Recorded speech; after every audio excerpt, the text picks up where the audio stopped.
boring history for sleep, medieval wedding fashion of the rich, so much velvet, so little comfort. Welcome to another boring journey through history.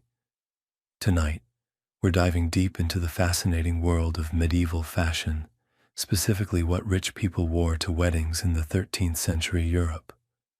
We'll move slowly through layers of clothing, fabrics, and customs, examining each detail with the kind of thoroughness that helps your mind settle into sleep.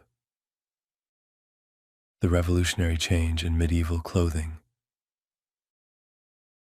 By the year 1200, European clothing had undergone what historians consider one of the most significant transformations in the history of dress.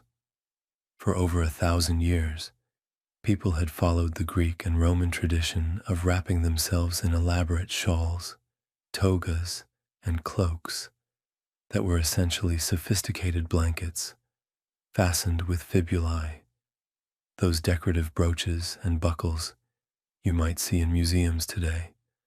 But the medieval period brought us something entirely new, the concept of tailored, constructed clothing. This wasn't just a fashion choice, it was a practical revolution driven by the realities of medieval life. Picture this: a knight spending 12 hours a day in the saddle needs clothing that moves with his body, not flowing robes that catch on his equipment. Similarly, wearing a coat of mail over loose, wrapped garments was not just uncomfortable, but potentially dangerous in battle. This transformation gave us the shirt as we understand it, stockings that actually fit the leg, and even early versions of what we'd recognize as pants. It was a change so fundamental that it would influence clothing design for the next 800 years. The difference was so dramatic that a Roman citizen transported to a 13th century wedding would find the clothing completely foreign, while someone from our era might at least recognize the basic structure of medieval garments. The textile reality of medieval life. Understanding medieval wedding fashion requires grasping a fundamental fact. Nearly everything was made of wool. This wasn't a choice, but a necessity dictated by geography, technology, and economics. Cotton required a warm climate and sophisticated processing techniques that weren't available in most of Europe. Silk had to be imported at enormous expense from places like Byzantium or even farther east. Linen, while growing in popularity, required extensive processing of flax plants and was still relatively uncommon. The wool itself tells us volumes about medieval life. Most of it was quite literally homespun, produced in individual households rather than in any kind of centralized manufacturing. Picture this: in the evening, after a day's work, the women of a castle or manor house would gather to spin wool into thread and weave it into cloth. This wasn't a hobby, but an economic necessity. A single garment might represent weeks or months of work by multiple people. The quality varied enormously. Peasants wore coarse wool that was scratchy, prone to shrinking, and often poorly dyed. The wealthy could afford fine wool that had been carefully processed, sometimes even imported from regions known for superior sheep breeding. But even the finest medieval wool was quite different from modern fabrics. It was heavier, less refined, and required constant maintenance. This reliance on wool had serious health consequences that modern people rarely consider. Wool clothing worn directly against the skin could cause severe irritation and rashes. It was difficult to clean thoroughly, meaning that most people wore the same garments for weeks or months at a time. The combination of unwashed woolen clothing and limited bathing opportunities contributed significantly to the skin diseases that plagued medieval populations, from minor conditions to the dreaded leprosy. Fortunately, by the 13th century, Improvements were beginning to appear. More linen was being produced for undergarments, providing a crucial barrier between skin and wool. Wealthy families were beginning to change their clothes more frequently, perhaps every few days, rather than wearing the same garments for months. Most importantly, regular washing was becoming more common, with designated wash days becoming established routines in well-run households. The foundation, medieval undergarments. Let's start building a medieval wedding outfit from the skin outward, because the undergarments were absolutely crucial to both comfort and appearance. For men, the foundation was a pair of linen brays, essentially loose drawers that tied at the waist with a cord. These weren't fitted like modern underwear, but were baggy and practical, designed more for hygiene than appearance. Over the brays came the hose, and this is where social status began to show. Hose weren't like modern socks or stockings, but were more like fitted leggings that extended from the foot up to the thigh. They were held up by being tied to the brays or to a belt, since elastic wouldn't be invented for centuries. Picture this: a wealthy baron getting ready for a wedding might choose silk hose imported from Italy or Byzantium. The silk would be incredibly expensive. A single pair might cost as much as a farmer's entire annual income. More commonly, well-to-do men wore hose made of fine wool, carefully woven and dyed. The colors were strictly regulated by social convention: black, brown, or black, with red stripes were considered appropriate for gentlemen. Bright colors in men's legwear were seen as vulgar and inappropriate, marking someone as either foreign or of questionable taste. For women, the foundation garment was the chemise, a loose linen dress that extended from neck to knee. This wasn't just underwear, but served multiple crucial functions.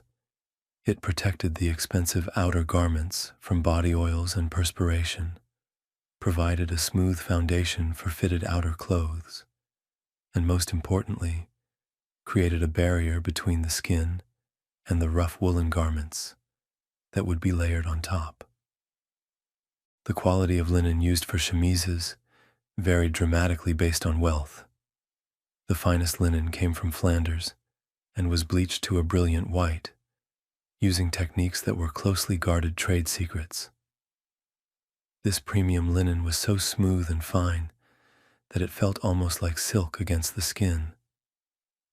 Poorer families made do with coarser linen that was often yellowish or gray, but even this rough linen was preferable to wearing wool directly on the skin. The pellicin, warmth and status combined. Over the basic undergarments came what was arguably the most important garment in a medieval wardrobe, the pelisson. This was a long, fitted robe that served both practical and social functions. The practical aspect was warmth. Medieval buildings were drafty stone structures with no central heating, where indoor temperatures in winter might barely rise above freezing. But the pelisson was also a status symbol, and the key indicator was the fur trim. Wearing fur wasn't just about warmth, it was a declaration of social rank, as clear as wearing a crown. Picture this: even on the hottest summer day, a minor nobleman might wear a pelisson trimmed with scraggly fox fur, sweating profusely, but making it clear to everyone that he was not a peasant. The types of fur used created a complex hierarchy of status. Peasants, of course, wore no fur at all. Merchants who had grown wealthy might afford rabbit or cat fur, warm but not particularly prestigious. Lesser nobles typically wore fox or wolf, which provided good warmth and some social status. Wealthy nobles sought more exotic furs: marten, which came from northern forests and had a beautiful reddish-brown color, or the gray fur of northern squirrels, which was incredibly soft and luxurious.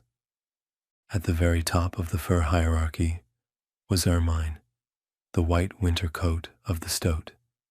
Ermine was so precious that laws actually regulated who could wear it. It was reserved for royalty and the highest nobility, not just because of its cost, but because of its symbolic meaning. The pure white color was associated with moral purity and divine authority, making ermine a political statement as much as a fashion choice.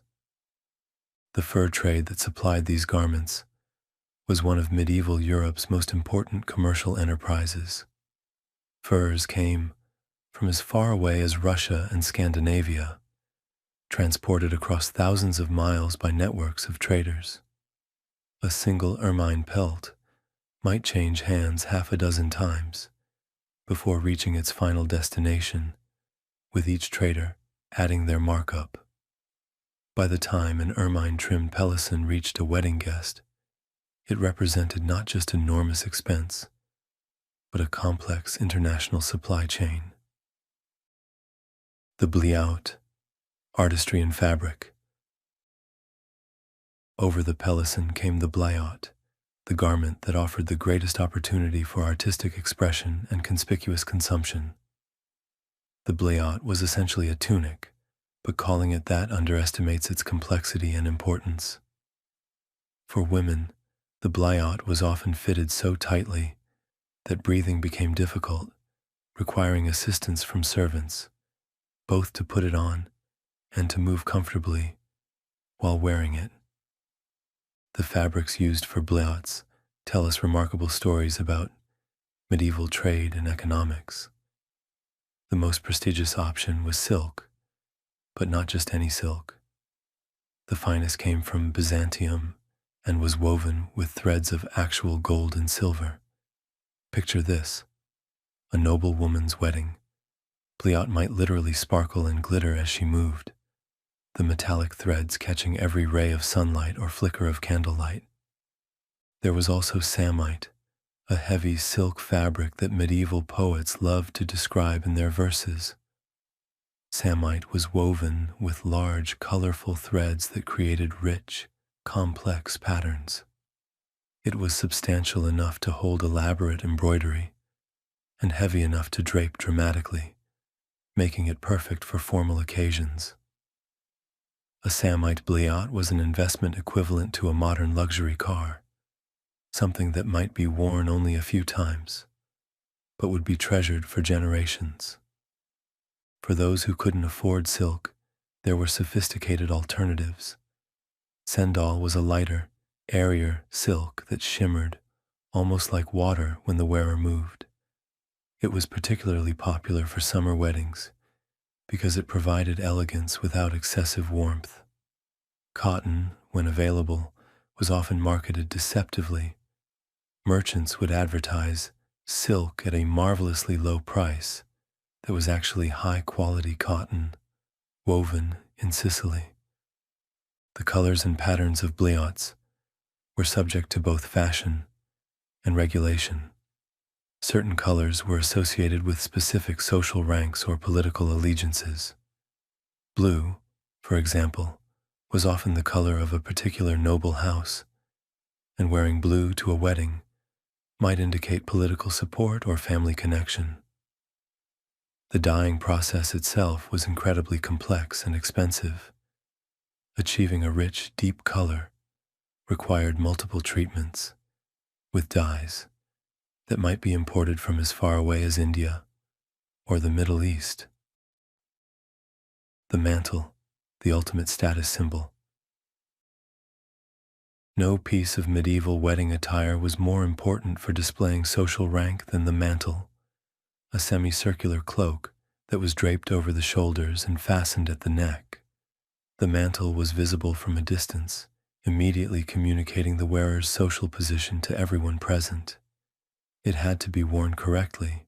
There was an art to draping a mantle so that it hung properly and moved gracefully. Picture this: a wealthy count arriving at a wedding with a mantle made of purple silk, imported from Byzantium, lined with ermine and fastened with a golden brooch set with sapphires. The visual impact would be overwhelming. The deep purple would mark him as someone of the highest rank. The ermine would confirm his noble status, and the jeweled brooch would demonstrate his personal wealth. But mantles weren't just about individual display. They were also political statements. The choice of color, fabric, and decoration could indicate family alliances, political loyalties, or even military service. A mantle trimmed with specific types of fur might show that the wearer had participated in a particular crusade or campaign. The length and style could indicate whether someone was a visiting dignitary or a local noble. The construction of a fine mantle was incredibly complex.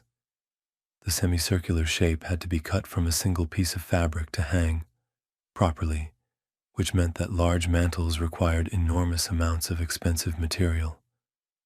The fur lining had to be carefully matched. Dozens of individual pelts might be needed for a single garment, and they had to be selected for consistent color and quality. Even the method of fastening a mantle carried meaning. Simple cord ties marked someone as relatively modest in their ambitions. A metal brooch showed more wealth and status, but a jeweled brooch, or clasp, made from precious metals, elevated the wearer into the ranks of the truly elite.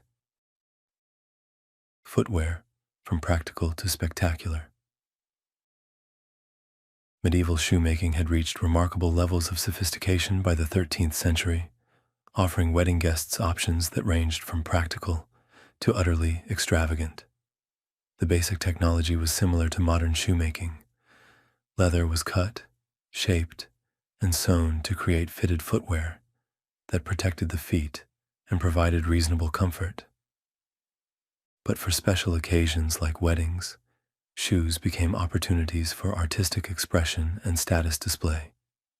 Picture this: a wealthy merchant's wife wearing pointed shoes, made from soft leather imported from Cordoba, dyed a brilliant vermilion, and decorated with gold thread embroidery, depicting intricate vine patterns. The points might be so long that walking required careful attention, but that was precisely the point. Such shoes announced that the wearer was wealthy enough not to need practical footwear.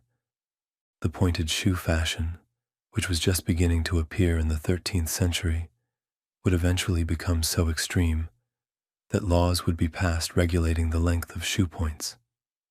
But in our period, pointed shoes were still a relatively new and exciting fashion statement that immediately marked the wearer as someone who kept up with the latest styles.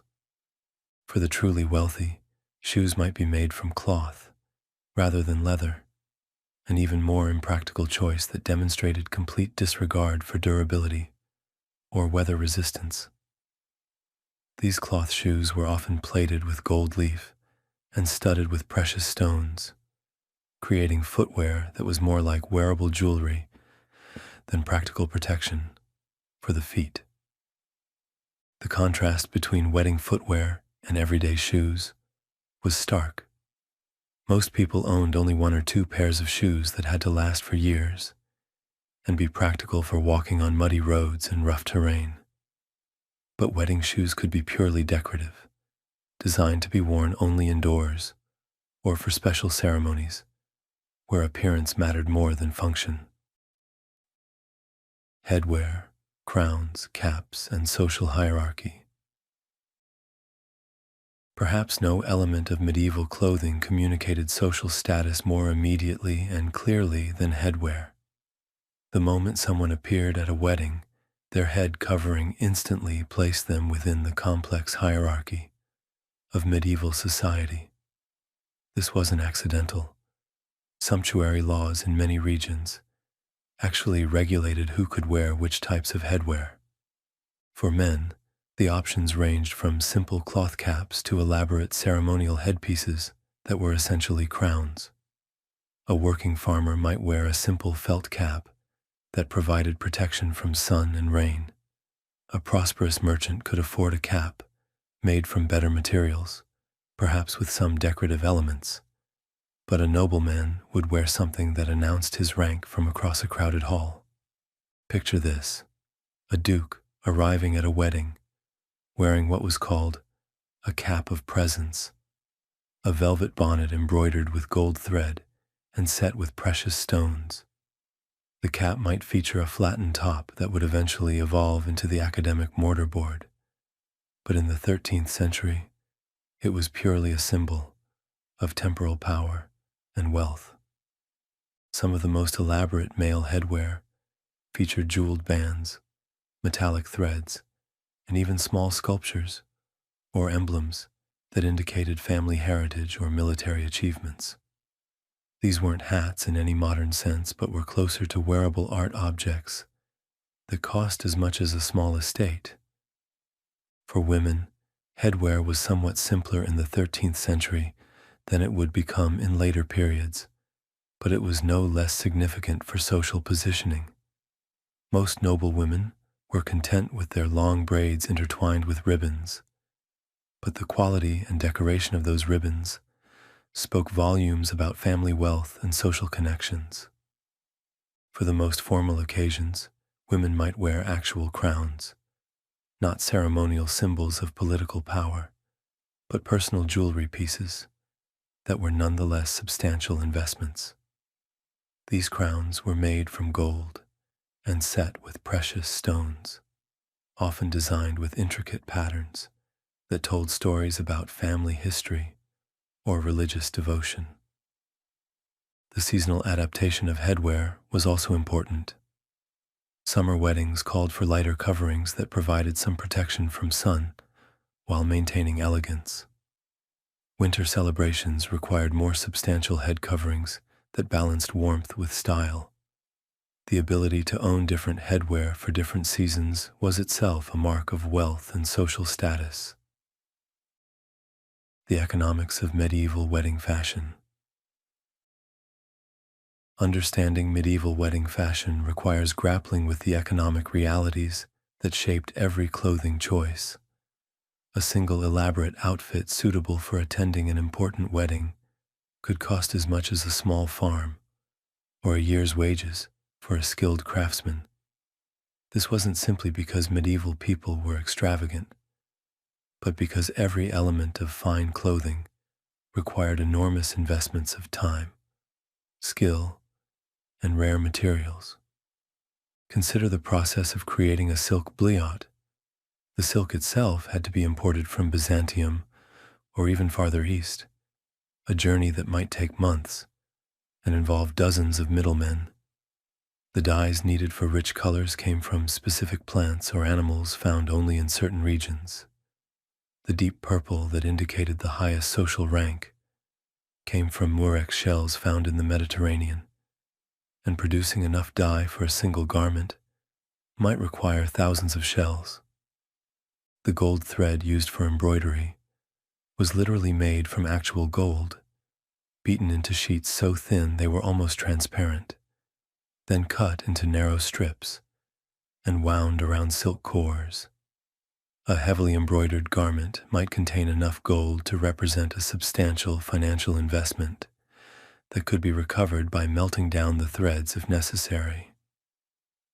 Picture this: a noble family preparing for their daughter's wedding might spend 2 years accumulating the materials and commissioning the work needed for her trousseau.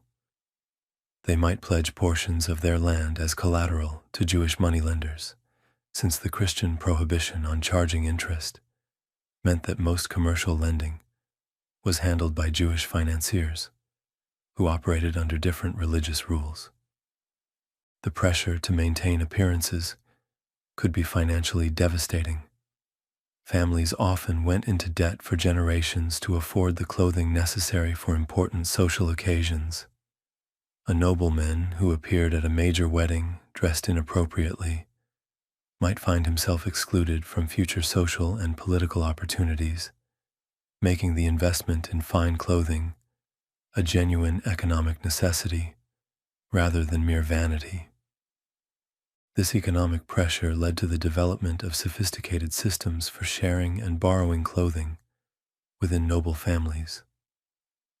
Garments might be carefully maintained and passed down through generations, with minor modifications to keep up with changing fashions. Wedding outfits might be borrowed between sisters or cousins, with the understanding that such loans would be reciprocated when needed. Regional variations and international trade. Medieval Europe wasn't a unified cultural entity, and wedding fashion varied significantly from region to region. These variations weren't just matters of local taste, but reflected different trade connections, climate conditions, and political structures that shaped what was available and appropriate in different areas. In regions with access to Mediterranean trade routes, such as southern France or northern Italy, wedding guests might display fabrics and styles that reflected contact with Byzantine and even Islamic cultures. Silk was more readily available, and the patterns and decorative techniques showed influences from across the Mediterranean world. Picture this. A wedding in Venice might feature guests wearing silk garments with geometric patterns derived from Islamic art, furs imported from Russia via the Black Sea trade routes, and jewelry crafted using techniques learned from Byzantine artisans. The visual result would be quite different from a wedding in northern France, where the available materials and stylistic influences came primarily from Flemish cloth making and northern European fur trading. The Flemish regions had developed the most sophisticated wool processing techniques in Europe, producing cloth that was exported across the continent. A discerning wedding guest might specifically seek out Flemish wool for its superior quality and distinctive characteristics. Similarly, Spanish leather, particularly from Córdoba, was prized throughout Europe for its suppleness and rich colors. These regional specialties meant that truly fashionable wedding attire often represented a kind of international collaboration. Silk from Italy, fur from Russia, leather from Spain, and craftsmanship from Flanders might all come together in a single outfit. The ability to access and coordinate these international resources was itself a demonstration of wealth and sophisticated social connections. The transportation of luxury goods across medieval Europe was a complex and risky undertaking. Silk might travel overland from Byzantium through the Balkans, or by ship across the Mediterranean, and then overland through France. Each leg of the journey added cost and risk, and the final price reflected not just the value of the materials, but the enormous logistical challenges of moving luxury goods across thousands of miles of often dangerous territory. The symbolic language of colors. Medieval society invested colors with meanings that went far beyond mere aesthetic preference. The choice of color for wedding attire was a form of communication that conveyed messages about political allegiance, social status, religious devotion, and personal character. Understanding this color symbolism is crucial to appreciating how medieval wedding fashion functioned as a complex social language. Blue held special significance as the color associated with loyalty, nobility, and divine favor. It was also strongly associated with the Virgin Mary, making it particularly appropriate for religious ceremonies. Many noble houses adopted blue as their identifying color, and wearing blue to a wedding might indicate family connection or political support for the host family. Red was the color of power, passion, and temporal authority. It was expensive to produce. The finest red dyes came from cochineal insects or madder root, both requiring complex processing techniques. A wedding guest wearing deep red was making a statement about their own power and status, but they had to be careful not to outshine the host family or appear presumptuous. Purple remained the most prestigious color throughout the medieval period, a tradition inherited from Roman times when purple dye was literally worth more than gold. The production of true purple required murex shells from the Mediterranean, and the dyeing process was so complex that it was closely guarded by specialized craftsmen. Only royalty and the highest nobility could afford true purple, and wearing it was a bold claim to elevated status. Picture this. At a major wedding, you might see a careful hierarchy of colors that reflected the social relationships among the guests. The host family might wear one set of colors. Their closest allies and relatives might wear complementary shades, and more distant guests would choose colors that showed respect without competing for attention. Green symbolized youth, fertility, and renewal, making it particularly appropriate for younger wedding guests and spring celebrations. It was also associated with hope and new beginnings, giving it special resonance at weddings. White represented purity and was especially significant for religious ceremonies, though it wasn't yet specifically associated with bridal wear, as it would become in later centuries. Black served both practical and symbolic functions. It was less likely to show dirt and wear, making it sensible for travel and everyday use. But black could also represent dignity, solemnity, and sophisticated restraint. A wedding guest in elegant black garments was demonstrating refined taste and serious character. The art of medieval jewelry. The jewelry worn to medieval weddings represented some of the finest craftsmanship of the era, combining precious materials with sophisticated artistic techniques that had been developed over centuries.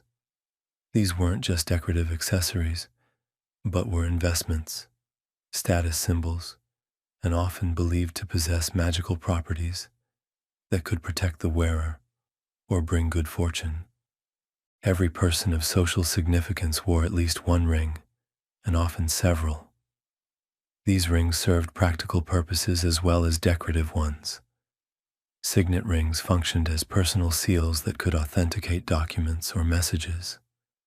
The design carved into a signet ring was unique to its owner and was as legally significant as a modern signature. Picture this. A wealthy merchant at a wedding might wear rings on multiple fingers, each serving a different purpose. One ring might bear his personal seal for business transactions. Another might display his family arms or indicate membership in a merchant guild.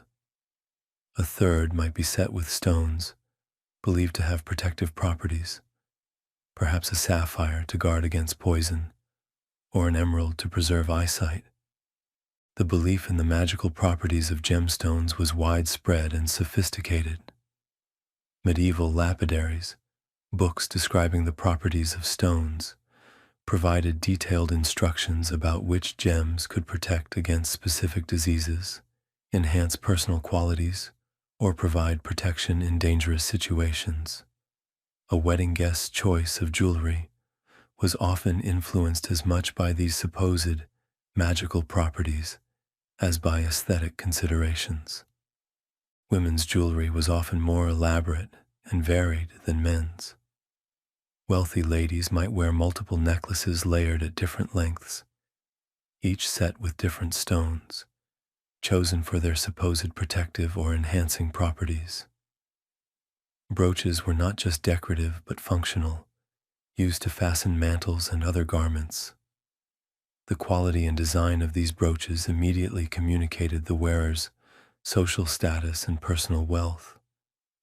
Many pieces of wedding jewelry came from specialized workshops in major trading centers like Venice, Byzantium, or even more distant locations.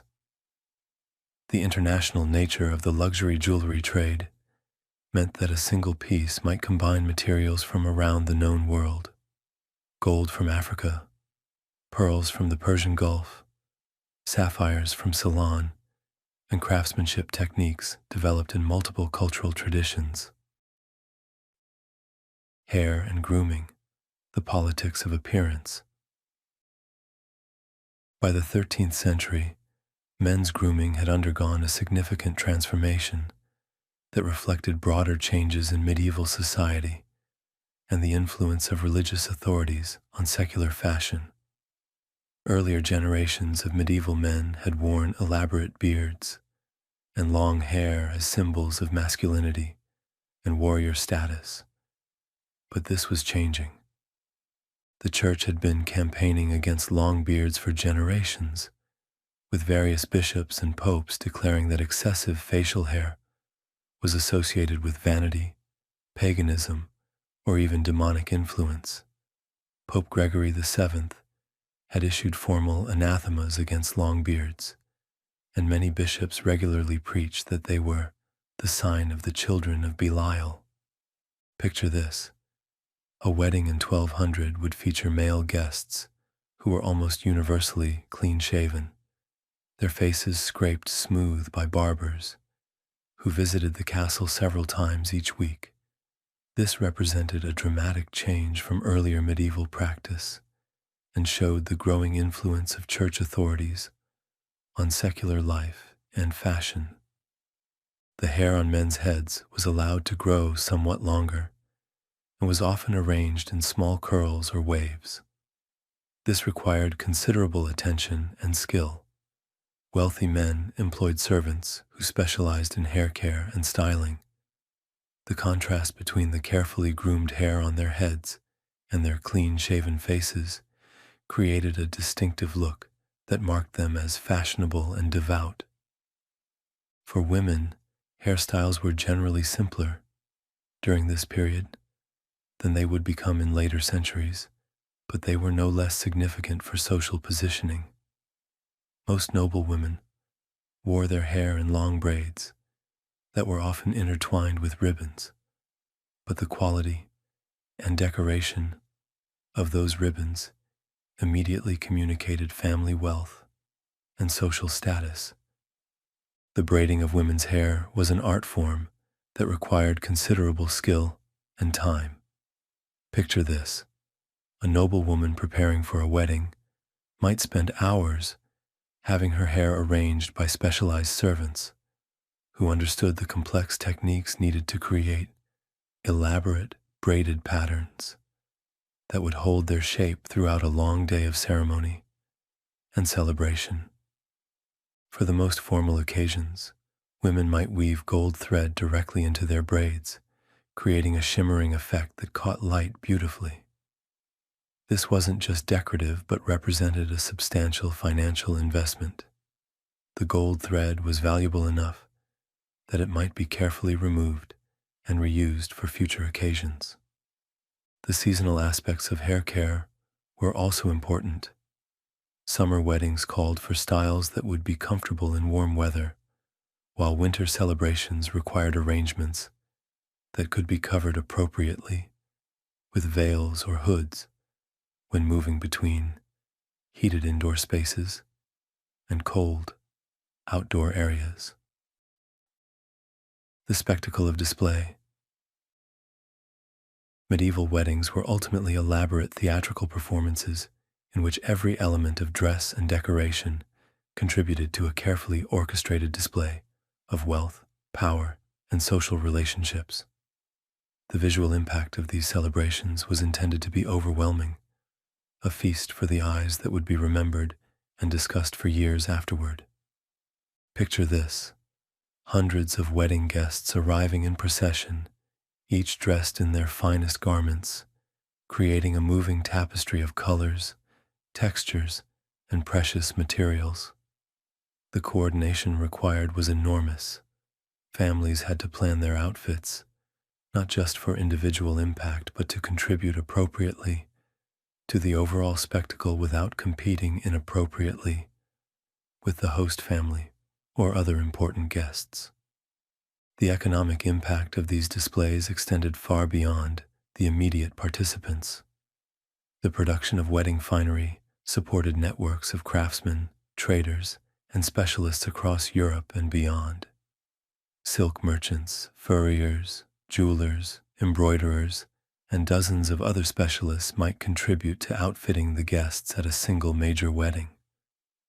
This created a complex economy around luxury clothing that was crucial to medieval commercial life.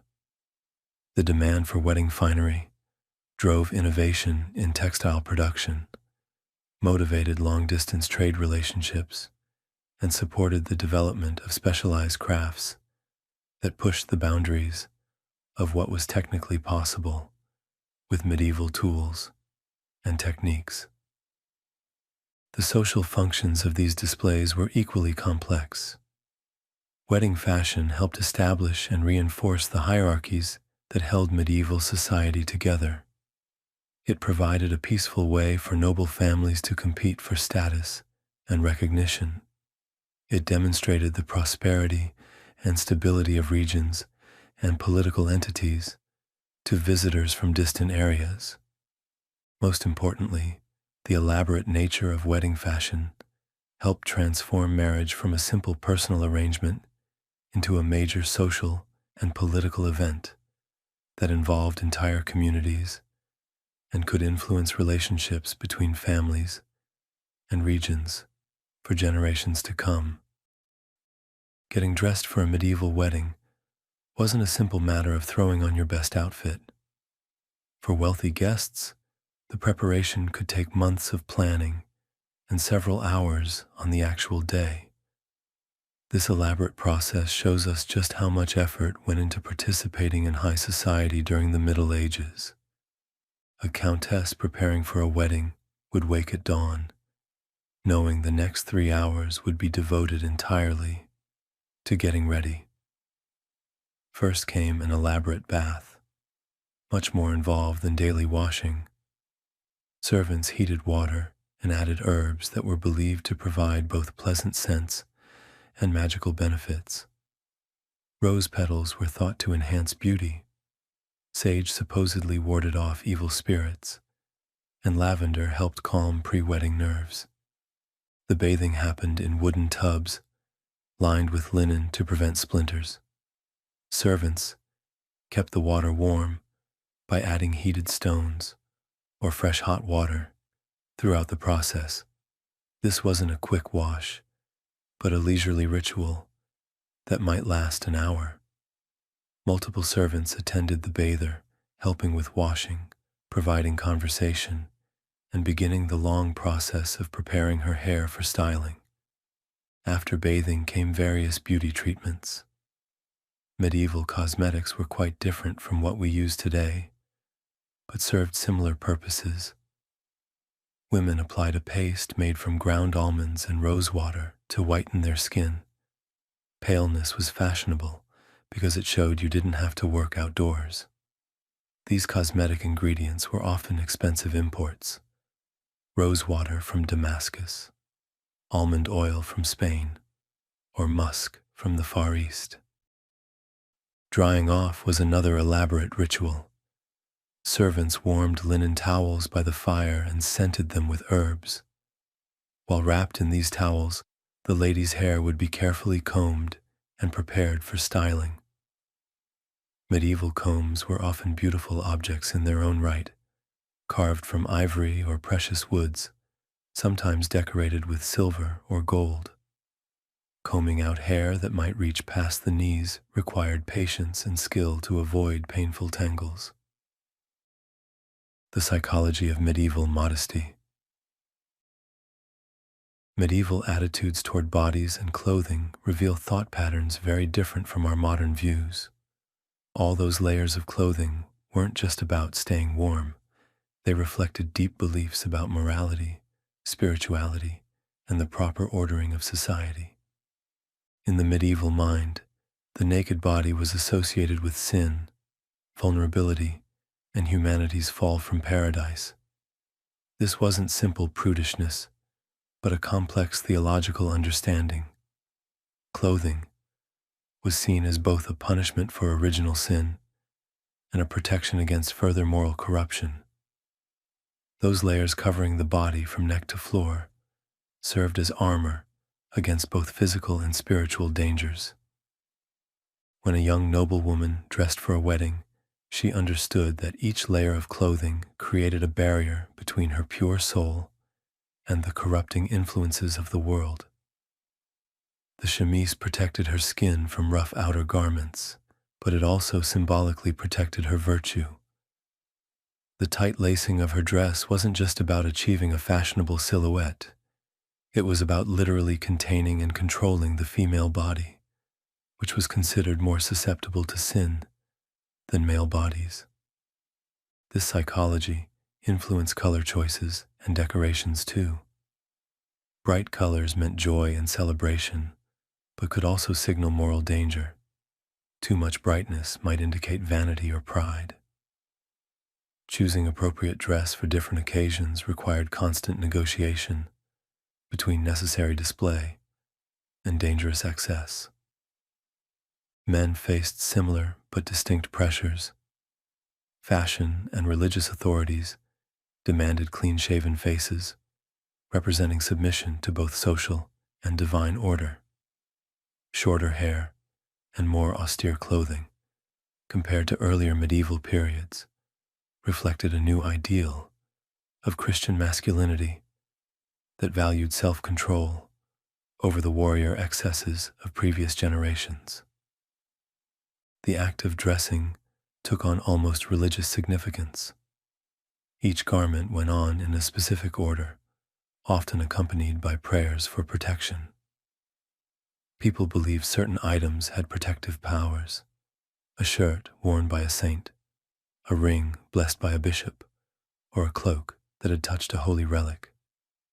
These beliefs created a complex relationship between clothing and spiritual life that influenced how medieval people thought about every aspect of dress. The hidden world of medieval underwear. Medieval underwear deserves more attention than it usually gets, because these hidden layers tell us so much about daily life, hygiene, and social attitudes that public clothing might hide. Making underwear was a massive but mostly invisible industry. Everyone from nobles to peasants needed undergarments, and these wore out much faster than outer clothing because they were washed frequently. A single household might go through dozens of chemises and undergarments annually, creating constant demand for linen production. In the weeks before a major wedding, seamstresses worked frantically to produce new undergarments for important guests. These weren't just replacements for worn items, but specially made pieces with subtle improvements or decorations. A chemise meant for wedding wear might have delicate embroidery at the neckline and cuffs, areas that might peek out during the ceremony or feast. Linen quality varied dramatically and served as an invisible status marker. The finest linen, imported from Egypt or Syria, was incredibly soft and could be woven so thin it was almost transparent. This premium fabric was sometimes called sandal when used for undergarments, and only the wealthiest could afford to wear it. We shouldn't underestimate the psychological comfort of fine underwear. When outer garments were heavy, restrictive, and often uncomfortable, soft linen against the skin provided a private luxury that made formal dress more bearable. Medieval accounts occasionally mention the particular pleasure nobles took in clean, soft linen, a simple comfort that separated them from common people who wore rough, scratchy fabrics. Washing and maintaining underwear took enormous amounts of time and labor. Unlike outer garments that might be brushed and spot cleaned, underwear needed regular washing with soap and water. This created logistical challenges, especially when traveling.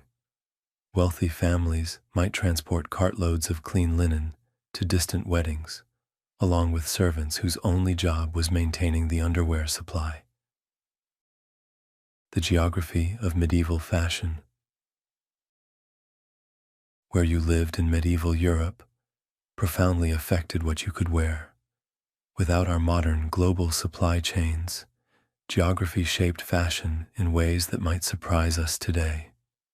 Northern Europe faced particular clothing challenges. The cold, damp climate made wool production easy, but limited flax cultivation for linen. Northern nobles often imported their linen from southern regions at considerable expense. The constant need for warmth influenced fashion subtly. Northern styles involved more layers and heavier fabrics than southern fashions. A wedding in Scotland looked quite different from one in southern France. Scottish guests wore multiple wool layers, possibly including early versions of plaids that would later become clan tartans. Their cloaks were longer and heavier, designed for real protection against harsh weather.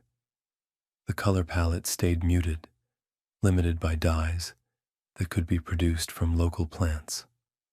Southern European weddings featured lighter fabrics and brighter colors. Access to Mediterranean trade routes made silk more available, and the warmer climate allowed for less substantial clothing. Italian wedding guests might wear garments showing Byzantine influences, with complex patterns and decorative techniques learned from Eastern merchants. Alpine regions developed distinctive clothing traditions shaped by mountain life's unique challenges. Clothing needed to work for climbing steep paths, while still showing social distinctions. This led to regional styles, balancing function with display, perhaps shorter skirts for easier walking, but made from expensive materials with elaborate embroidery. Coastal cities with active ports showed the most international fashion influences. Weddings in Venice, London, or Lubeck might feature guests wearing styles and materials from across the known world. These cosmopolitan centers became fashion laboratories where different traditions met and merged into new styles. Dye availability also varied dramatically by region. Areas with woad produced excellent blues, while regions where madder grew wild had superior reds.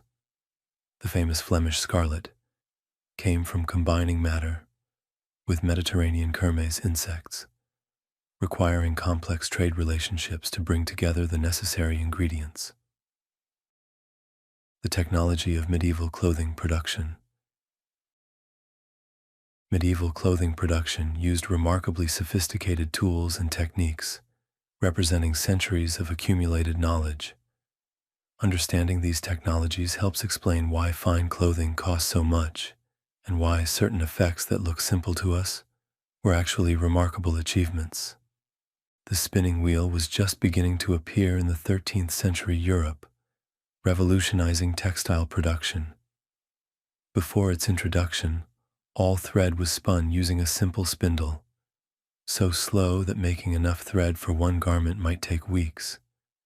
The spinning wheel increased production speed tenfold or more, though it required significant skill for consistent quality. Skilled spinners at wheels could produce incredibly fine thread. A pound of wool might become several miles of thread. This fine thread was necessary for the lightweight, supple fabrics preferred for wedding attire. The difference between coarse and fine thread showed immediately in the finished fabric. Coarse thread made stiff, scratchy cloth, while fine thread created beautifully draping, comfortable fabrics. Weaving technology had advanced considerably by the 13th century. Horizontal looms allowed wider fabrics than earlier vertical looms, and the new treadle system freed weavers' hands to work faster and create more complex patterns.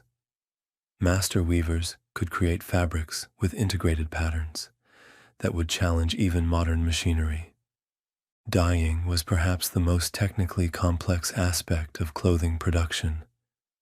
Achieving consistent, lasting colors required precise chemical knowledge, though medieval dyers thought in terms of recipes and traditions rather than science. The process typically involved multiple steps, preparing fabric with mordants to help dyes stick, then actual dyeing, which might need multiple baths for the desired color depth. Different fibers needed different dyeing techniques. Wool absorbed dyes readily, but could be damaged by excessive heat or harsh chemicals. Silk was more delicate, requiring gentler handling, but achieving more brilliant colors. Linen was notoriously difficult to dye, and often remained natural colored or only lightly tinted. Cutting and sewing tools were equally sophisticated. Medieval scissors were precision instruments from specialized workshops in cities like Milan or Nuremberg, where metalworking traditions produced exceptional quality tools. Needles were equally important and specialized, different sizes and shapes for different fabrics and purposes. Clothing construction required surprising mathematical knowledge. Creating properly fitted garments meant understanding geometry and proportion. Pattern pieces needed careful calculation to minimize waste of expensive fabric while ensuring proper fit. Master tailors guarded their knowledge carefully, passing it down through apprenticeships that might last a decade or more. The social rituals of wedding preparation. Beyond individual dressing, medieval weddings involved elaborate social preparation rituals that brought together entire communities and reinforced social bonds. These rituals began weeks or months before the ceremony and involved complex negotiations of status, precedence, and mutual obligation. Selecting wedding attire was rarely an individual decision. Families held conferences to discuss appropriate dress for different members, considering not just personal preference but family honor and political implications. A noble family might gather in their great hall with fabric samples spread across tables, debating whether their finest silk might overshadow the bride's family, or whether less impressive attire might seem insulting. Lending and borrowing clothing and jewelry for weddings created complex webs of social obligation. A family might lend their finest cloak to a cousin for a wedding, expecting this favor to be returned later. These loans required careful negotiation. Borrowed items needed to suit the borrower's status without appearing to claim higher position than they actually held. Preparing wedding clothes often became communal activities, strengthening bonds between women of different households. Embroidery parties brought skilled needlewomen together to work on wedding garments while sharing gossip and reinforcing social connections. These gatherings served multiple purposes: sharing technical knowledge, providing entertainment during long hours of detailed work, and creating witnesses to the effort and expense invested in preparations. For younger family members, wedding preparations provided crucial education in social norms and practical skills. Girls might begin learning embroidery by working on simple decorations for relatives' wedding clothes, gradually taking on complex tasks as skills improved. Boys accompanied fathers to select fabrics or commission jewelry, learning to judge quality and negotiate with merchants. The final days before weddings saw intensified activity as garments were completed, pressed, and carefully packed for transport. Special chests protected valuable clothing during travel, often lined with herbs, believed to repel insects and prevent mildew. Packing required skill. Garments needed specific folding to minimize wrinkles, and different fabrics required different handling. The night before, final preparations. The evening before a medieval wedding filled with final preparations going far beyond simply laying out clothes. This time of intense activity, anxiety, and anticipation involved entire households, ensuring everything would be perfect for the great occasion. Picture this: the castle or manor house, illuminated by hundreds of candles, as servants and family members hurried through final preparations. In wardrobe chambers, Clothing received final inspections. Every seam was checked, every decoration examined for security. Minor repairs happened. A loose pearl reattached, a small tear mended with tiny, invisible stitches. Pressing garments without modern irons was complex. Smooth stones heated in fires might be wrapped in cloth and carefully applied to remove wrinkles. For delicate fabrics, garments might hang in steamy rooms or stretch on frames. The goal was making every garment look fresh and new, despite potentially being in storage or transport for days. Jewelry was polished with special cloths and compounds. Gold might be burnished with agate stones for luster. Gemstones were cleaned with wine or vinegar for proper sparkle. Settings were checked for loose stones. Losing a valuable gem during festivities would be both financially devastating and socially embarrassing. Accessory preparation was equally important. Belts were polished, buckles shined, decorative elements secured. Shoes were cleaned and treated with oils for supple, attractive leather. For cloth shoes, special care ensured they stayed pristine, as any staining or damage would show immediately. Hair preparations began the night before, too. Women washed their hair with special preparations believed to enhance luster and manageability. Various treatments were applied: egg whites for shine, herbal rinses for color enhancement, or oils for easier braiding. Hair was partially styled in ways allowing quick completion the next morning. Psychological preparation matched physical preparation in importance. Families discussed the upcoming event's social dynamics. Who would attend? What alliances needed reinforcement? What potential conflicts to avoid? Young people were coached on proper behavior, reminded of family honor, and instructed on subtle signals indicating when to approach or withdraw from social situations. The morning of the wedding, the grand assembly. Medieval wedding mornings began before dawn with carefully orchestrated sequences ensuring every participant was properly dressed and ready. This process required military precision and coordination, especially for large weddings involving hundreds of guests. As first light appeared, servants began heating water, preparing breakfast, and laying out preserved garments. Kitchen fires were stoked for hot water and warmth in dressing chambers.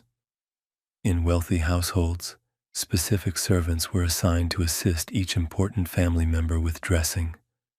Dressing order was hierarchical and practical. Servants and lower-ranking family members dressed first, as they'd assist their social superiors. This created a rolling wave of activity, as each rank prepared in turn. Timing was crucial. Everyone needed readiness for the formal church procession, but highest-ranking members couldn't dress too early, or elaborate garments might become disheveled. Actually, dressing a noble lady for a wedding could take 2 hours or more.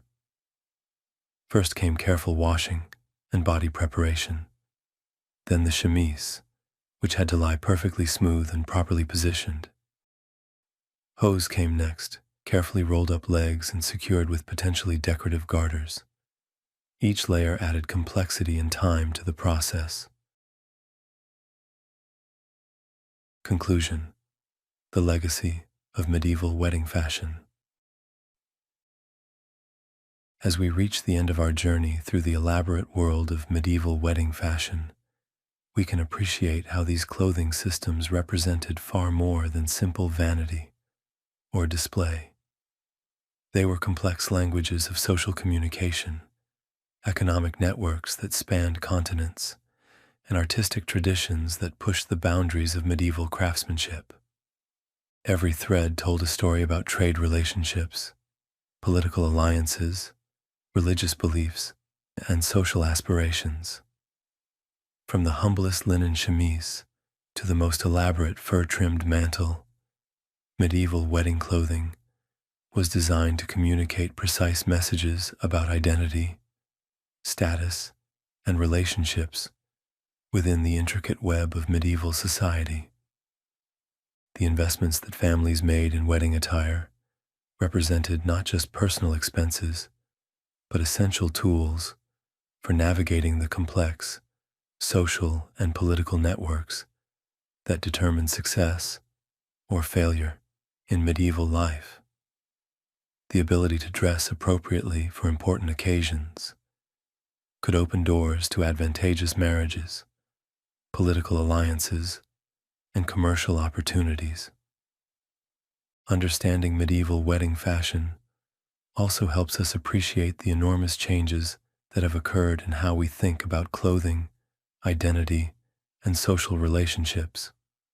While we still use dress to communicate aspects of our personalities and social positions, the rigid hierarchies and explicit status markers of medieval clothing have largely disappeared from modern life.